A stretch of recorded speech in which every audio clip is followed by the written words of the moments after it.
Well, Molly, we talked a lot about run differential the last couple of days. This one kind of helps. Yeah, they took that a little personal, it looked like today, to try to narrow the gap. But, it sure didn't look like the final outcome was a possibility the way the game started. Gibby got roughed up a little bit early, and, I thought the comeback line drive was a big play. Somehow we snagged that ball, and we were able to minimize and keep the deficit down.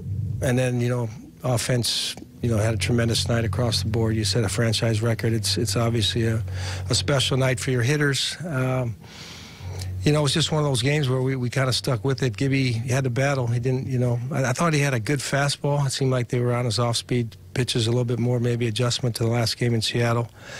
But, Rosie with the 3 homers and Esco with 5 hits and Castro had 4. I think Vargas had 4. It was spread out pretty well, but obviously a nice response to a tough start to the homestand last night.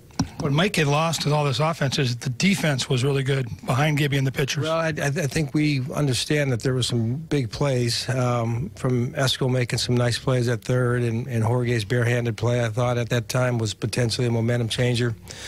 It continues to be a part of what we're trying to get done here, to get off the field when we can and give us a chance to swing the bats. Any update on Brian Dozier? He's doing fine. He had a good day, and unless there's something I don't know about, so.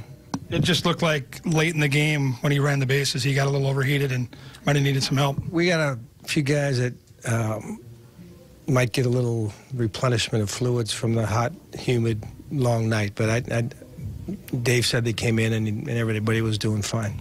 With Press, again, you wanted to get him in a situation that was not high pressure. That's about as good as it gets as far as that goes. What did you see? Yeah, well, I kept putting Gibby back out there. I was trying to find a way to help him learn how to fight through some of those type of things, as well as the fact there was a bullpen a night where I was limited, and the fewer outs I had to get from them, the better, despite the score.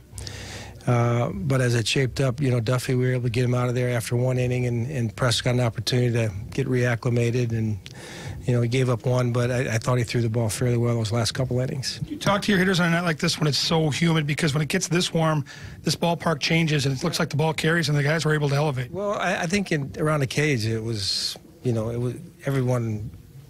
First of all, you acknowledge how the ball's flying, but it's just a good night to hit. I think guys have played in a lot of cool weather, and it's a little different when you go to a little bit more extreme, with the humidity and everything like that. But this is when you want to hit. The conditions were right, and we took advantage.